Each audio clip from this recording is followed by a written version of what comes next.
que tengamos hoy un día muy bendecido, muy fructífero para Dios y que Dios obre milagrosamente en todas nuestras vidas. Amén.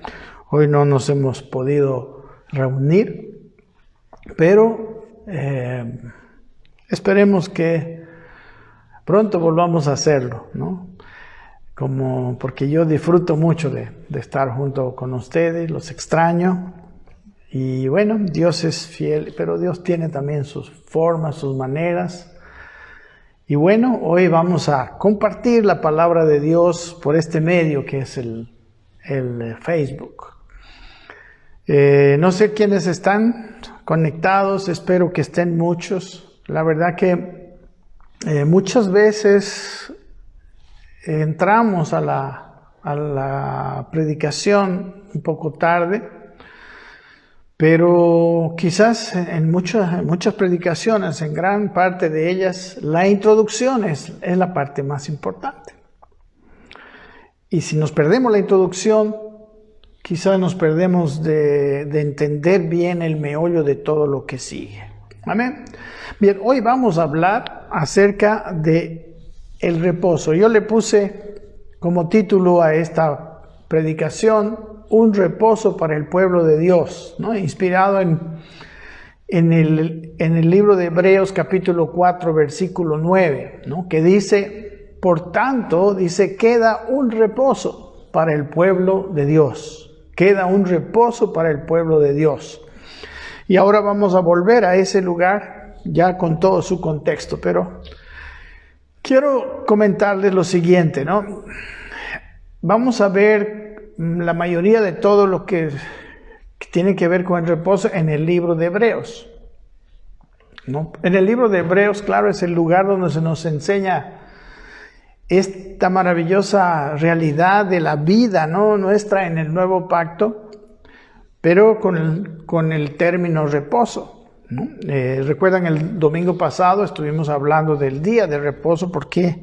¿Por qué no debemos guardarlo? Debemos aprender de él, pero no guardarlo, ni tomarlo como algo sagrado, como lo era para los que estaban bajo la ley.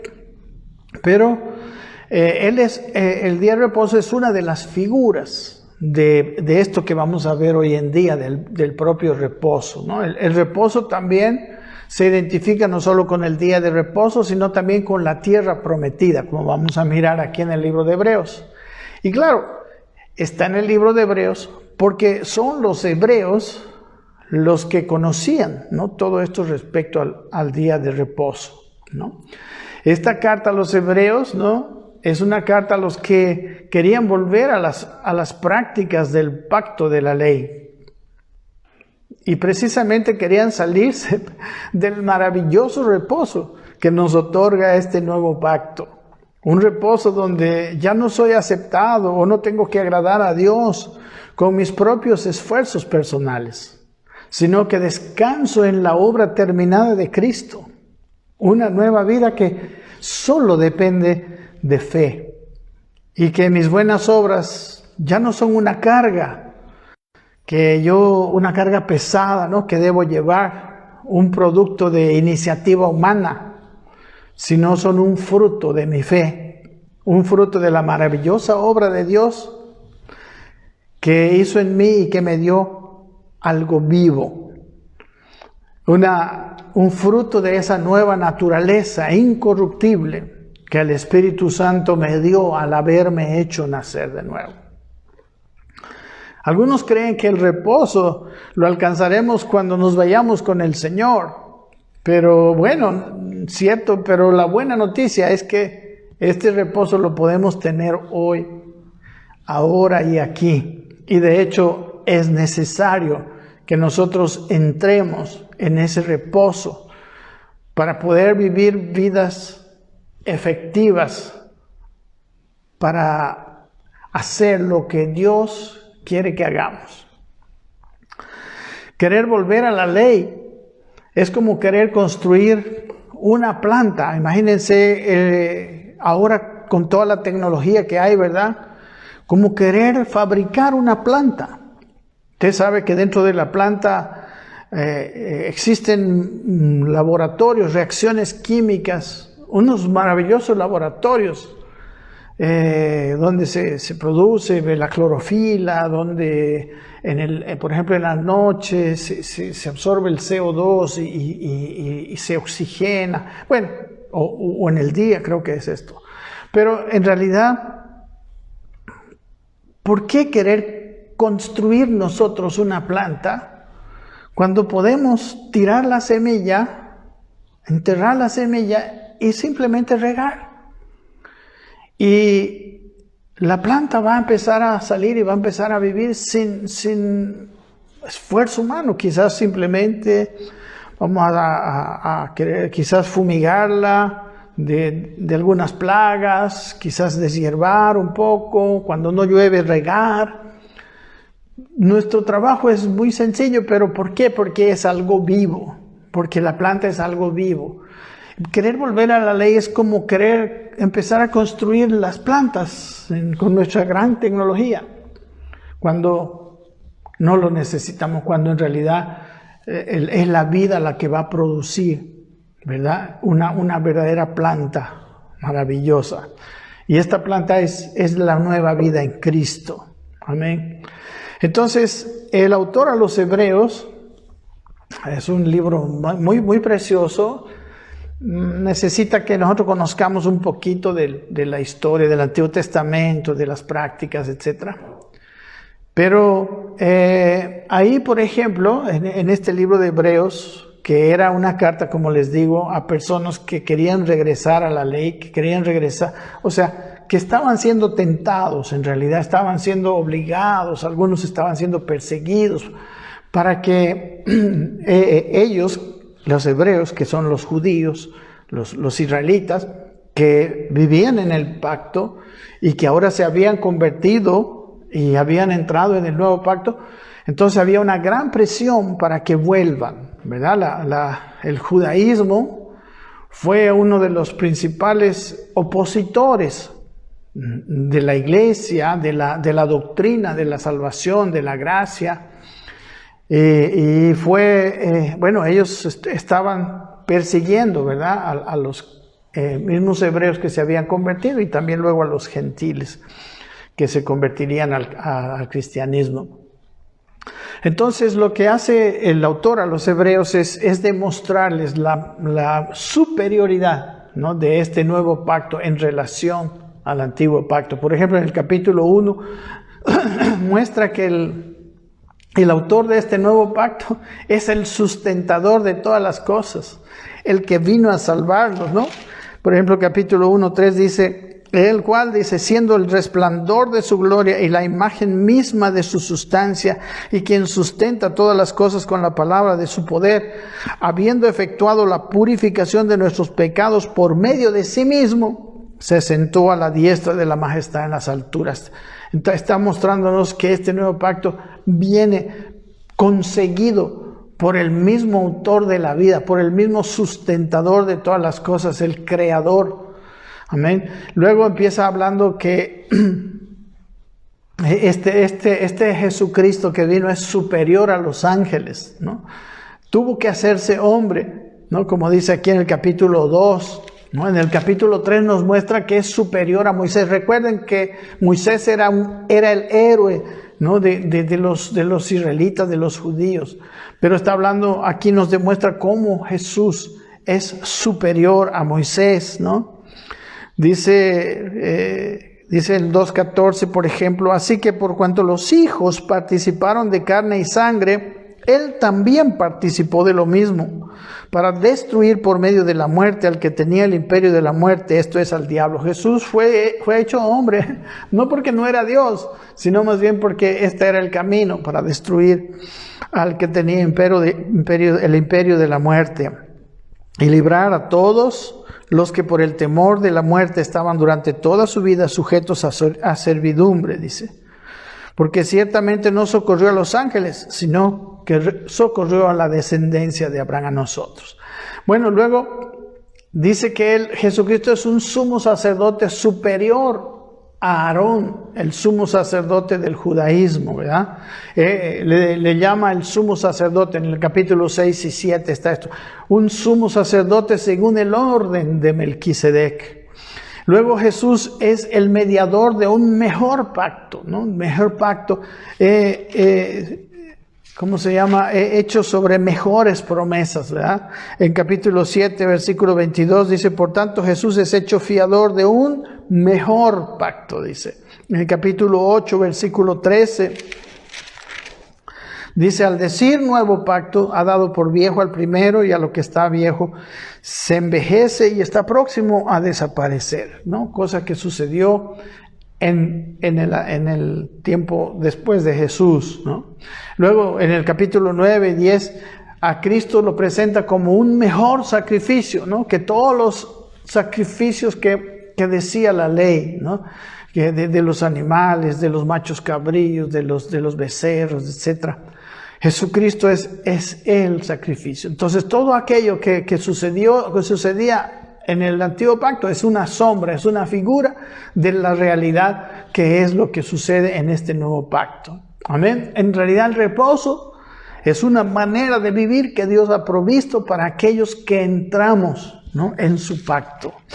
Amén. Y bueno, hoy vamos a ver algunas características de este maravilloso reposo. Leyendo y comentando un poco de algunos versículos del libro de Hebreos. Y bueno, como ustedes saben, pues no podemos leer toda la Biblia y tratamos siempre de centrarnos. Y claro, mantener siempre la contextualidad, ¿no? Pero vamos a ir desde el capítulo 3, versículo 5, leyendo y comentando un poco, porque a partir del capítulo 3 y un poco del capítulo 4, ahí el reposo es un tema central. Amén. Entonces, como les digo, empieza mostrando que Jesucristo es superior a Moisés. Capítulo 3, versículo 5. Yo les pido, si ustedes tienen ahí en su casa, que me están viendo, si tienen su Biblia, yo les pido que por favor la traigan y la pongan ahí, y juntamente conmigo vamos a irla viendo, ¿no? Vamos a ir comentando algunas cosas que nos van a ayudar a entender mejor este maravilloso reposo, como les digo, en el cual nosotros hemos entrado, y aunque algunos como que han entrado, pero que no lo han visto o no lo entienden, y por lo tanto no lo disfrutan, ¿verdad? Y bueno, si usted está buscando su Biblia, por eso estoy haciendo un pequeño tiempo, porque me parece que esto sería muy bueno, muy importante. Nosotros muchas veces escuchamos nomás algunas palabras de los mensajes, y como que escuché una palabra, como que somos chambones, ¿no? Ayer a un predicador que me gusta escuchar, dice que nosotros tenemos un cristianismo chambón, un cristianismo, no sé, como a la ligera, pero nuestra vida, nuestra nueva vida debería ser algo que nosotros hacemos con todo nuestro corazón, algo que nosotros hacemos como la cosa que mejor hacemos en la vida, porque esto es eterno. Todas las cosas de esta vida se van a quedar, todas nuestras obras humanas se van a quedar, y lo único que va a caminar con nosotros por la eternidad es aquello que hacemos en Cristo, en Dios, y precisamente en este estado de reposo, el cual vamos a compartir hoy. Muy bien, ya tienen su Biblia en Hebreos capítulo 3, versículo 5. Dice, y Moisés a la verdad fue fiel en toda la casa de Dios como siervo para testimonio de lo que se iba a decir. Pero Cristo como hijo sobre su casa. Amén. El hijo es el dueño de la casa. Amén. Él es Dios mismo. Pero Moisés fue como un siervo, fue fiel. Claro que fue fiel y tiene su gran mérito, pero no se lo puede comparar con Cristo. Y dice, y esa casa somos nosotros, con tal de que retengamos hasta el fin la confianza y el gloriarnos en la esperanza, ¿verdad? La casa de Dios, dice, somos nosotros. Sí, dice, solamente que retengamos hasta el fin. Aquí usa la palabra la confianza, la fe. La fe es una cosa que debe mantenerse constante o creciente, podríamos decir. Eso es lo que nos conecta con Dios, ¿no? La fe es realmente un concepto, una palabra muy pequeñita, pero un concepto tan grande, tan amplio, y a veces tan desconocido o tan mal definido, podemos decir. Hay tantas malas ideas de lo que significa fe y todo el mundo parece que esas ideas han progresado. Necesitamos regresar y dejar de ser hombres y mujeres que viven un evangelio, no sé, de segunda clase, un evangelio que no es el verdadero evangelio, en verdad. Que llegamos a perdernos de las verdades y de la maravillosa experiencia que es vivir en ese reposo en el nuevo pacto, porque nosotros lo tenemos como algo secundario. Nosotros deberíamos ser estudiosos, deberíamos ser meditadores. Realmente el significado de lo que es el día de reposo debería ser una realidad en nuestras vidas, y no solo el sábado, sino cualquier día de la semana o el domingo, pero en todo el tiempo. La labor más importante nuestra es sostener esa fe, es fortalecer esa fe, encaminarnos en la fe. Y porque hay enemigos de la fe, ¿verdad? Todo este mundo está en contra. Amén. Entonces necesitamos, como aquí dice, para hacer esa casa de Dios, debemos retener hasta el fin la confianza y el gloriarnos en la esperanza. ¿Qué es el gloriarnos en la esperanza?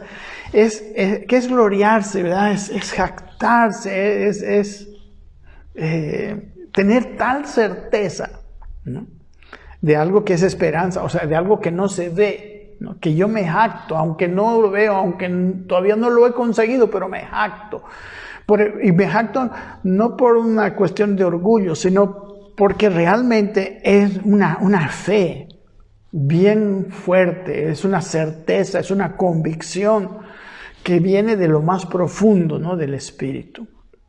Entonces, estas dos cosas son las que debemos mantener y las cuales los hebreos estaban flaqueando, así como vamos a mirar los que habían salido de Egipto y estaban camino a la tierra prometida, también flaquearon en su fe. Y eso fue una razón para que ellos no entraran. Entró la siguiente generación. Pero nosotros no queremos que nuestra vida, que nuestro tiempo en esta tierra sea en vano. Y que una siguiente generación haga la labor que nosotros no hicimos. Nosotros queremos entrar en el reposo y vivir en el reposo y disfrutar del reposo y que las obras de Dios se realicen. Amén. Seguimos con el versículo 6, dice, pero 7 dice, por eso, como Dios quiere que retengamos hasta el fin la confianza y el gloriarnos en esta esperanza, amén, la esperanza de gloria, la esperanza de que Él sea formado en nosotros.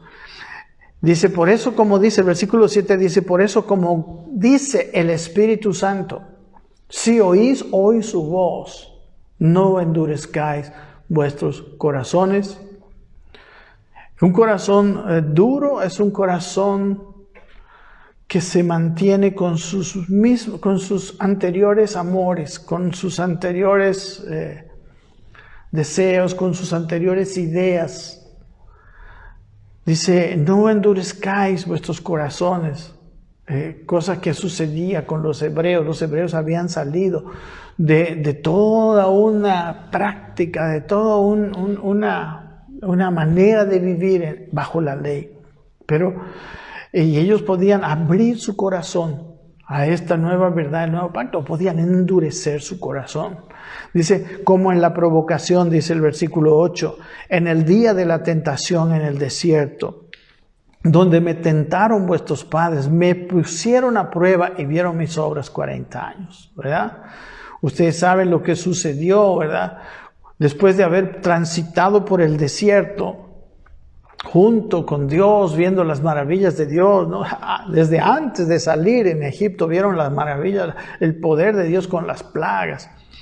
Pero cuando llegaron a las puertas de la tierra prometida, ya para entrar, se ve que todo ese tiempo que pasaron en el desierto no sirvió, porque ellos no aprendieron. El desierto es lugar de aprendizaje, ¿no? En el desierto, en lo más lejano del desierto, en el monte Sinaí, ellos aprendieron la ley, aprendieron el sacerdocio, aprendieron la alabanza, etc. Ellos aprendieron. En el desierto es donde Dios enseña. Pero en vez de ellos poner atención en lo que Dios les estaba enseñando, ellos empezaron a quejarse por lo que les faltaba, que me acuerdo allá en Egipto que había las cebollas, la comida era así, y ahora este maná tan cansador, ¿verdad? Ellos, hermanos, todo el tiempo estuvieron quejándose y estuvieron enfocando en las dificultades del desierto y no en las lecciones que Dios quería enseñarles en ese desierto. Y hoy en día nosotros también debemos de entenderlo, ¿verdad? Ellos le tentaron, le pusieron a prueba. ¿Y sabe qué? La entrada a la tierra prometida se pospuso 40 años. Y los que salieron de Egipto, toda la generación, no entró, murió en el desierto. Sus hijos sí entraron.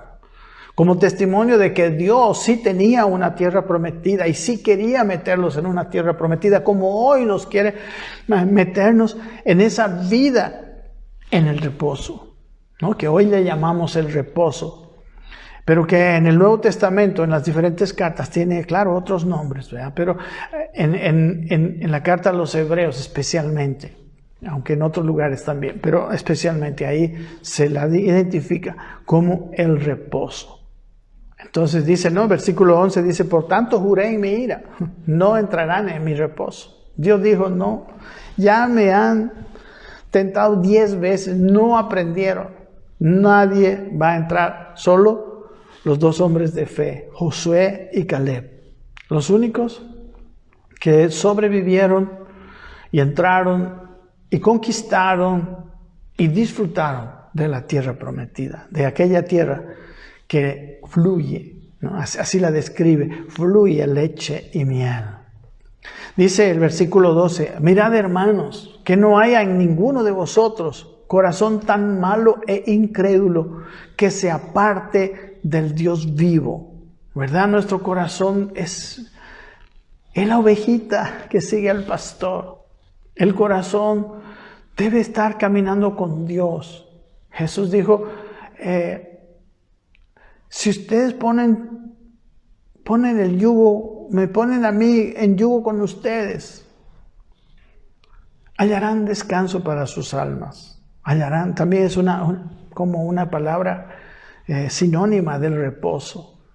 Si caminan conmigo, pero si se apartan, si ustedes quieren vivir la vida bajo sus propios términos, en sus propias iniciativas, van a seguir trabajados y cargados. Y aquí dice en el versículo 12, que no haya en ninguno de vosotros corazón malo e incrédulo para apartarse del Dios vivo.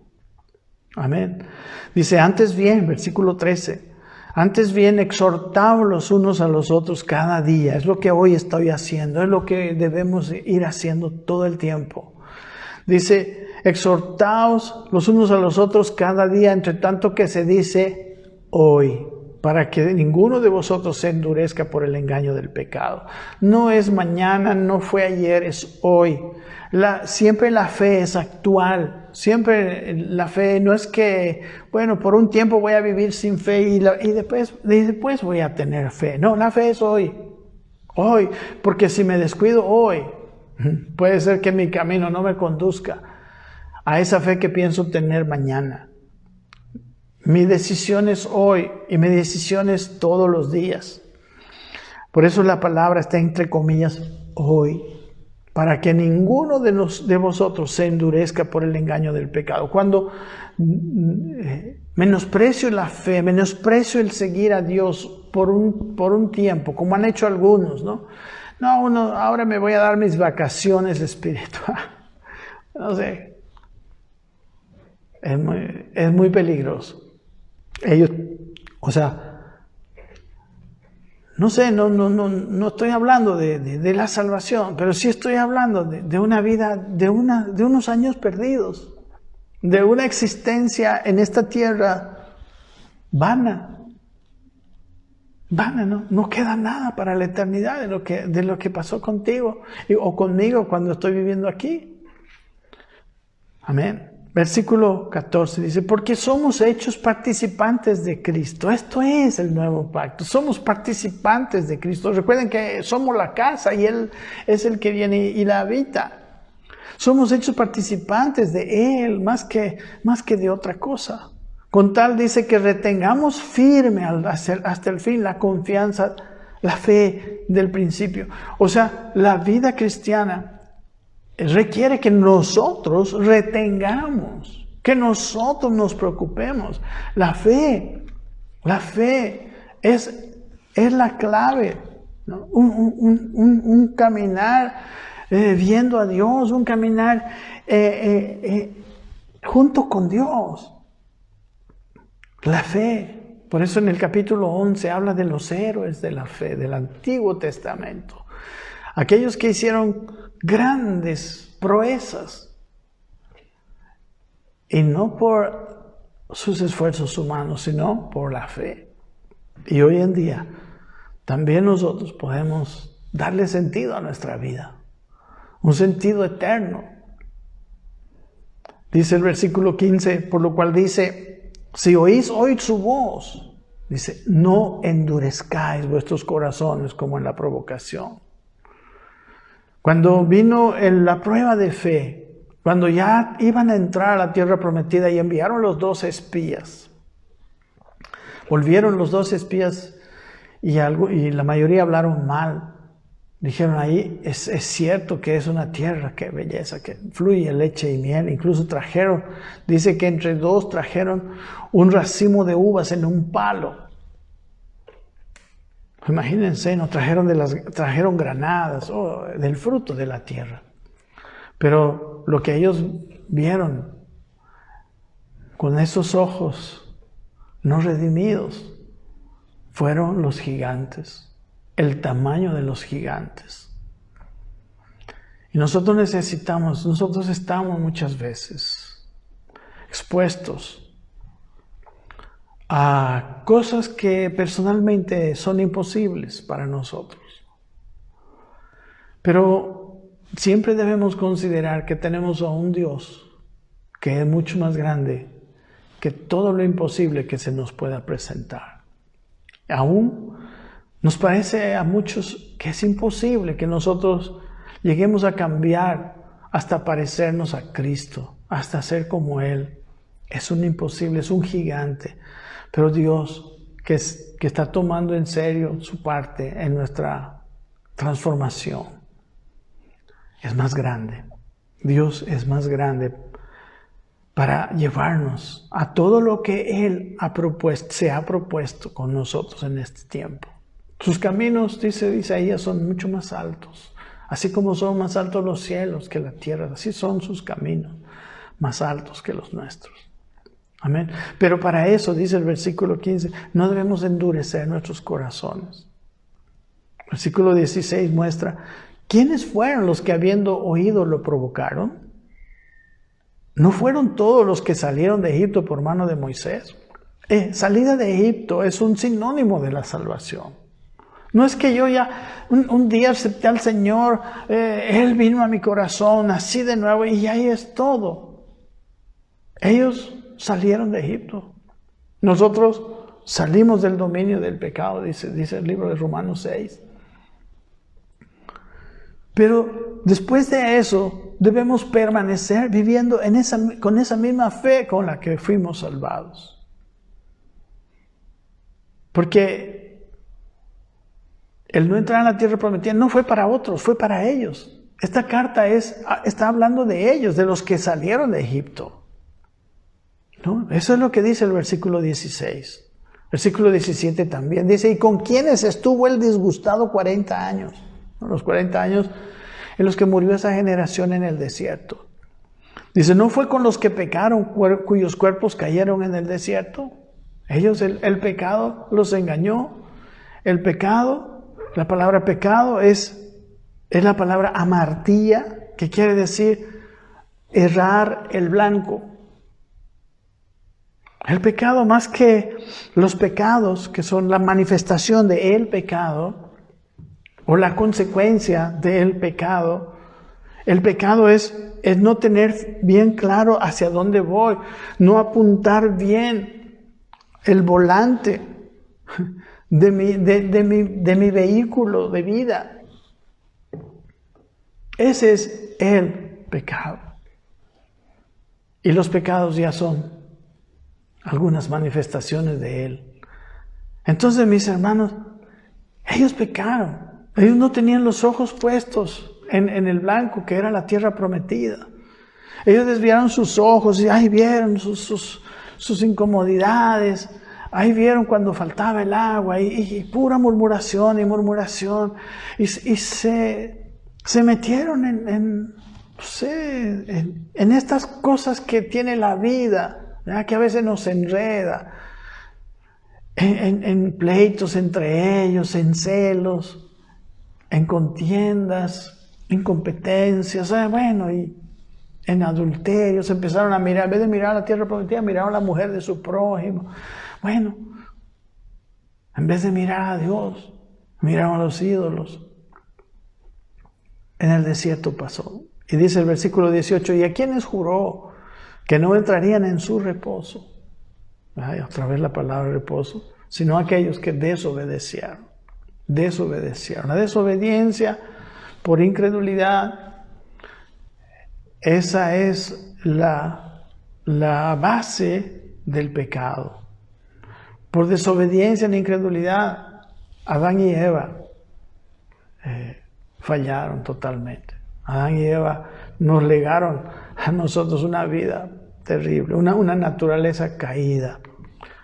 Y nosotros, al entrar en Cristo, estamos devolviéndole, restaurando esa naturaleza caída, podemos decir, si se puede decir.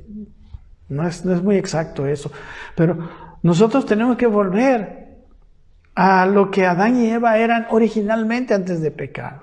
Su naturaleza, esa nueva naturaleza es la que tiene que llegar a ser el centro, el total de nuestro interior.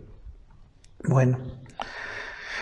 ¿Y a quiénes juró? Versículo 19 dice, y vemos que no pudieron entrar a causa de incredulidad.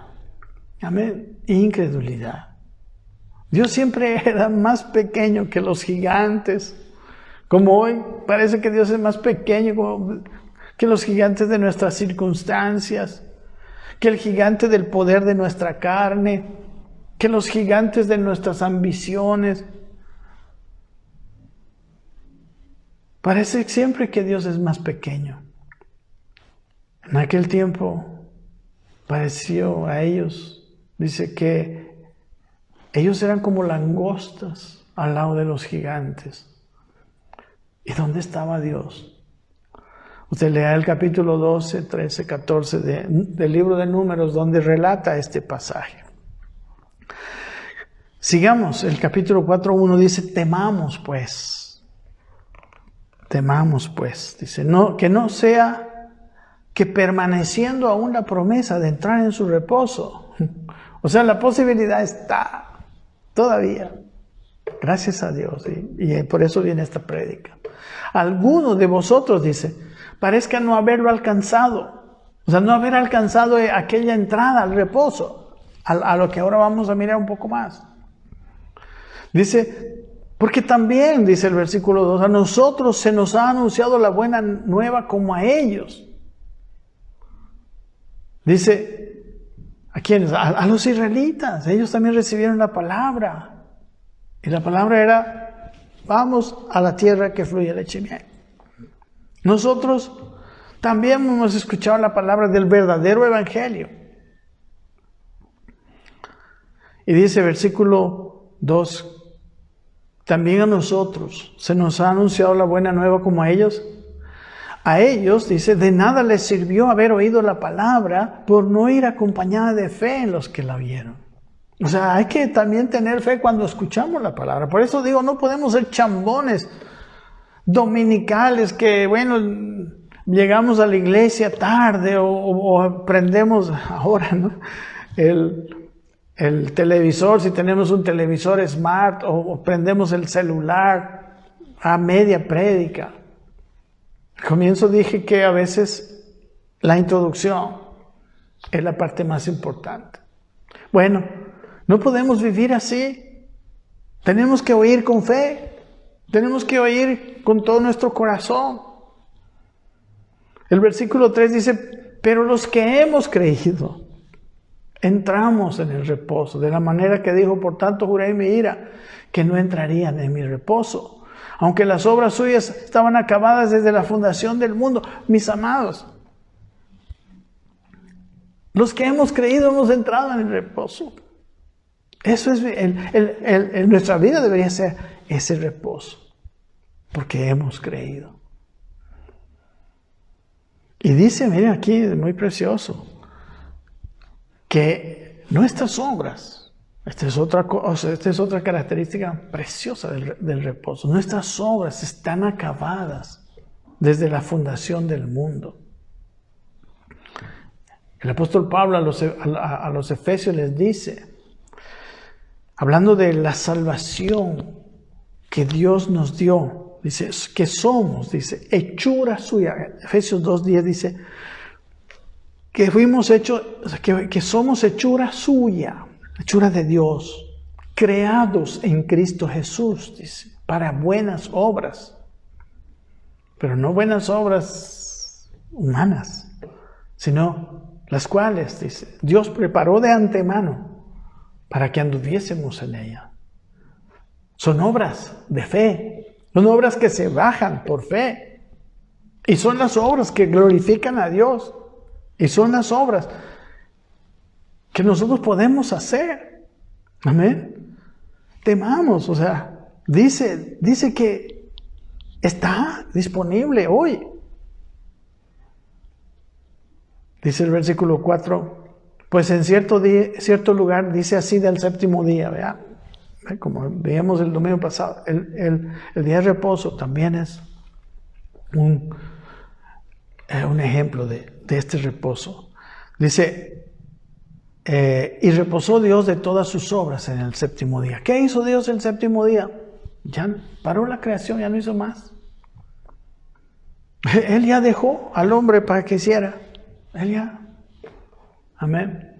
El reposo es un dejar mis obras, un dejar mi afán por agradar a Dios. Pues yo ya soy agradable a Dios, porque no por mis obras, sino por la obra que hizo Cristo en favor de mío. Y que yo lo obtengo por creer, nada más por la fe. Y la sigo obteniendo en la medida en que sigo caminando en fe. Por eso habla de la permanencia. Permanencia es una palabra muy importante para nosotros los creyentes. Entonces, el reposo de Dios, el séptimo día, es un ejemplo de la vida. Por eso la vida es descansada. Jesús dijo, mi yugo es fácil, mi carga es ligera.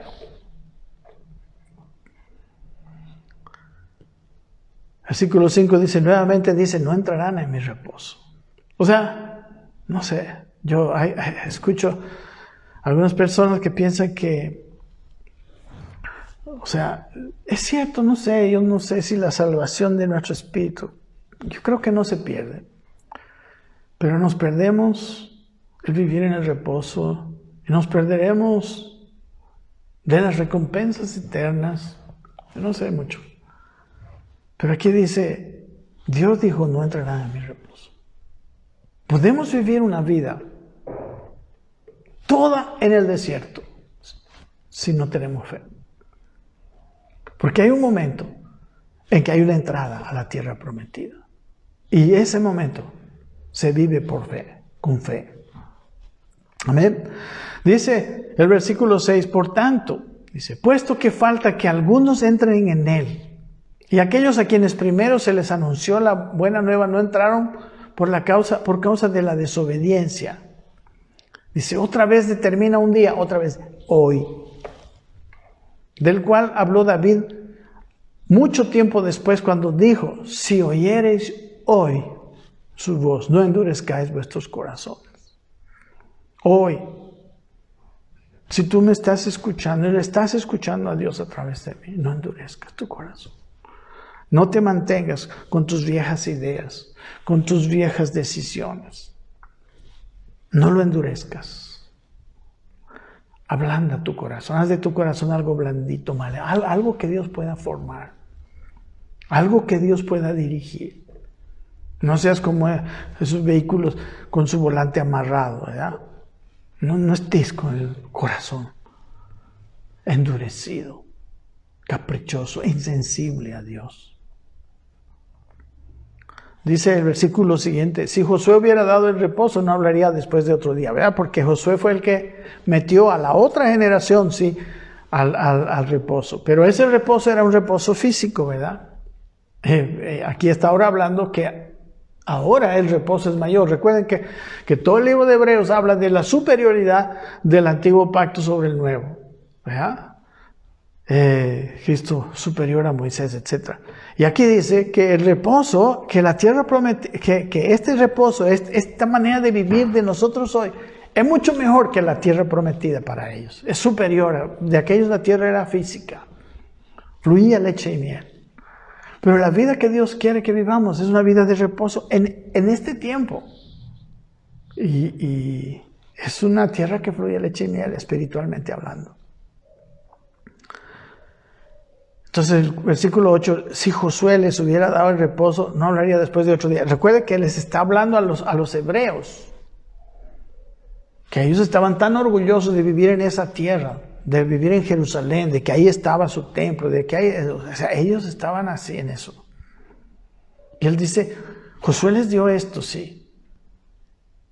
Pero si Josué les hubiera dado el verdadero reposo, dice versículo 8, no hablaría después de otro día. Por tanto, dice el versículo 9, queda un reposo para el pueblo de Dios. Queda un reposo para el pueblo de Dios. Dice versículo 10, porque el que ha entrado en su reposo, también ha reposado de sus obras como Dios de las suyas.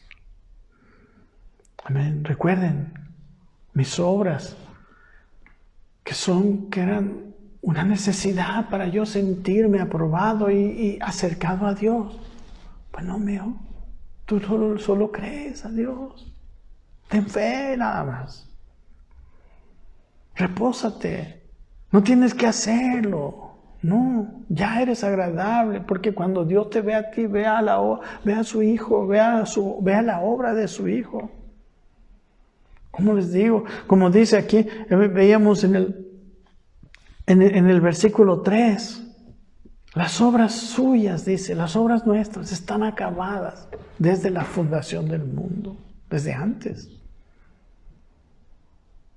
Hay obras, o sea, el reposo es un reposo activo, es un reposo de lo viejo, es un reposo de la naturaleza humana caída, para dar lugar al funcionamiento de la nueva naturaleza espiritual, que sí obra. No es un reposo de no hago nada, es un reposo de que Juan Carlos no hace nada, pero el Cristo que está en Juan Carlos es el que hace las obras. Jesús decía lo mismo. Jesús decía, yo no estoy capacitado para hacer ninguna obra. Yo solo hago lo que veo al Padre hacer. Las obras de mi Padre son las que yo hago, no las mías propias, no las del Jesús humano, sino del Cristo, Hijo de Dios. Amén. Ese es el reposo, ese es el entendimiento. Tenemos que entender este nuevo pacto. Dice el versículo 11, procuremos pues entrar en aquel reposo, para que ninguno caiga en semejante ejemplo de desobediencia. De hecho, cuando yo hago mi vida solamente bajo mis propios criterios, no estoy viviéndola bajo los criterios de Dios. Por lo tanto, eso es desobediencia. Porque Dios nos sacó de ese destino eterno oscuro para meternos en su reino. Por eso el reino de Dios es tema principal. El reino de Dios es tema principal.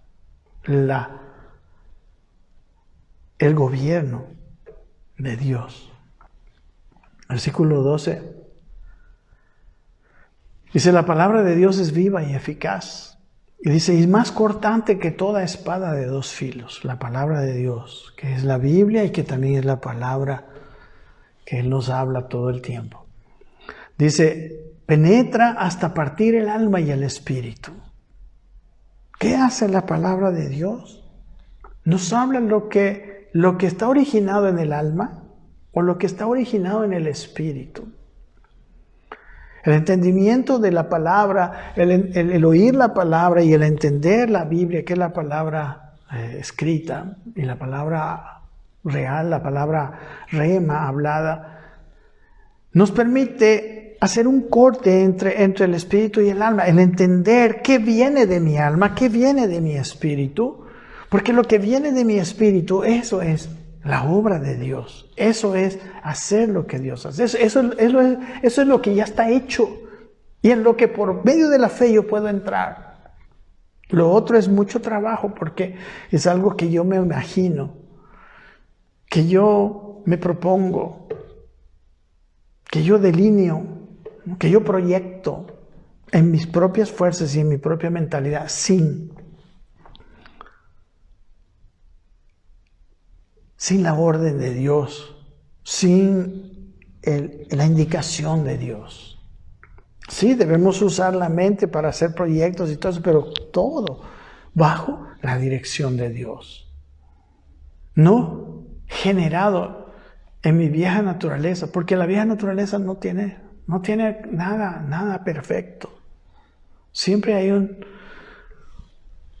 una impureza en todas las motivaciones de la vieja naturaleza, las mejores motivaciones de la vieja naturaleza. Dijo Isaías, todas vuestras justicias me son como trapos de inmundicia. Siempre están teñidas, a veces muy poquito, casi imperceptiblemente, de tal manera que a veces pensamos que estamos haciendo la obra de Dios.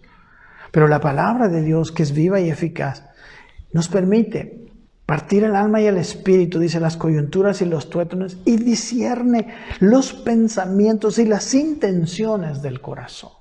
¿De dónde proceden? ¿Del espíritu o de la naturaleza antigua? Amén.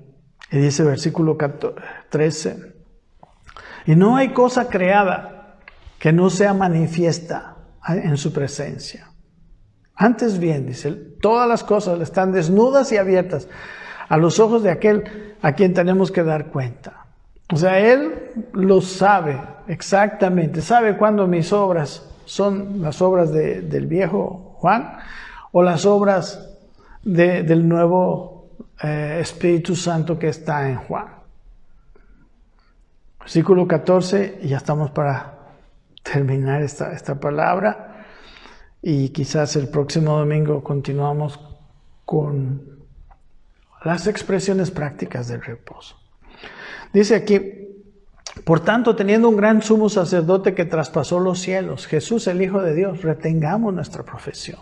O sea, retener nuestra profesión quiere decir, ¿en qué nos metimos cuando recibimos la salvación? Nos metimos a una nueva vida, porque la vida vieja solo nos trajo desastres. Por eso retengamos, retener.